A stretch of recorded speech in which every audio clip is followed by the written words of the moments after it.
नमस्कार दोस्तों। क्या आपकी जन्म कुंडली में काल सर्प दोष बना हुआ है, या मान लीजिए कि आपकी जन्म कुंडली नहीं है, फिर भी आपको कैसे पता चले कि आपके जन्म कुंडली में काल सर्प दोष बना हुआ है? उसके क्या लक्षण हैं? जिसके जन्म कुंडली है उसको तो देख करके पता लगाया जा सकता है कि भाई इसके जन्म कुंडली में काल सर्प दोष बना हुआ है, लेकिन जिनकी जन्म कुंडली नहीं है उनके लिए कैसे पता किया जाए कि काल सर्प दोष है? उसके क्या लक्षण उस व्यक्ति को दिखाई देते हैं जिससे यह अनुमान लगाया जा सकता है कि उन्हें काल सर्प दोष की पीड़ा संभव है? दोस्तों, जैसे मान लीजिए कि उसके कुछ लक्षण हैं जो आपको हम बताते हैं।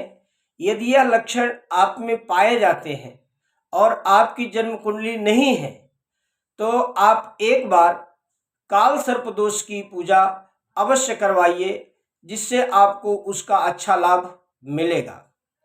जैसे मान लीजिए आप रात को सोते हैं और आपको सोते समय सपने में सर्प दिखाई दे, अक्सर सर्पों का सपना पड़े आपको, या फिर आप जैसे कहीं सपने में देख रहे हो कि हम ऊपर खड़े हुए हैं और ऊपर से नीचे देखने में हमको डर लगता है, मानसिक भय बना रहता है हमारे मन में। सोते समय आप कुछ बड़बड़ाने लगते हो, जैसे आप देखते हो लोग सोते हैं तो दांत पीसते हैं, बड़बड़ाते हैं, या मन में कोई अनजाना सा भय बना रहता है, कुछ अशुभ घटना घटने की ऐसे मन में हमेशा हमारे आशंका जो है बनी रहती है। सपने में पहाड़ दिखना या पहाड़ के ऊपर से गिरना, ऐसा यदि आपको सपना बार बार आता है, सांप को सपने में मारना, या जैसे भूकंप इत्यादि होते हैं, इन चीज़ों को सपने में देखना, सपने में लड़ाई झगड़ा करना, या बिना किए हुए आप कुछ काम नहीं किए हो, कोई लड़ाई दंगा नहीं किए हो, लेकिन फिर भी आप फंस गए वहां जाकर के, ऐसा यदि आपको सपना पड़ता है, सपने में कोई वैधव्यपूर्ण स्त्री दिखे जिसका पति ना हो, भले वो अपने परिवार की क्यों ना हो, लेकिन अगर वो दिखती है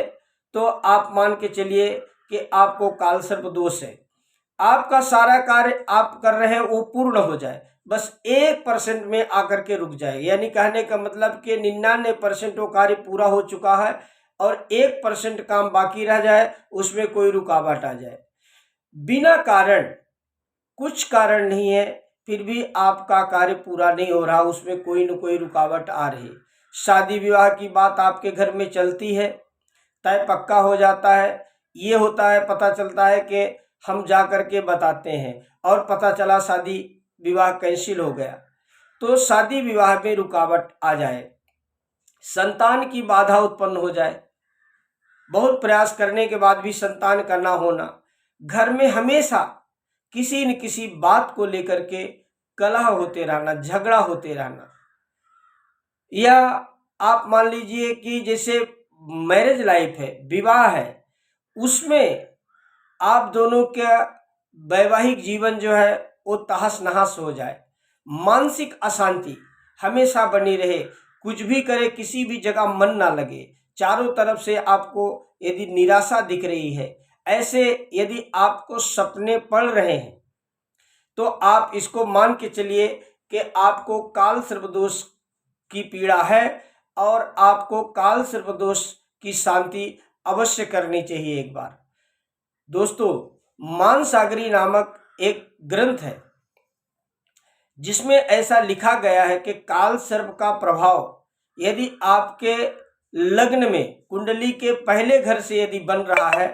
और सातवें घर के बीच में और उसके अंतर्गत सारे ग्रह यदि बैठे हुए हैं और गलती से यदि किसी के कुंडली में सातवें घर में सूर्य का, शनि का और राहु का संयोग बन जाए तो ऐसे जातक को सर्प का भय ज्यादा होता है। सोता हुआ व्यक्ति भी बिस्तर में सो रहा है तो वहां भी जाकर के सांप उसको काट सकता है, ऐसा दोष काल सर्प का होता है। तो यदि आपके जन्म कुंडली में ऐसा कोई भी दोष बना हुआ, ऐसा कोई भी सपना यदि आपको पड़ता है तो आप मानिए कि आपको काल सर्प दोष है और आपको काल सर्प दोष की शांति करानी चाहिए। नमस्कार।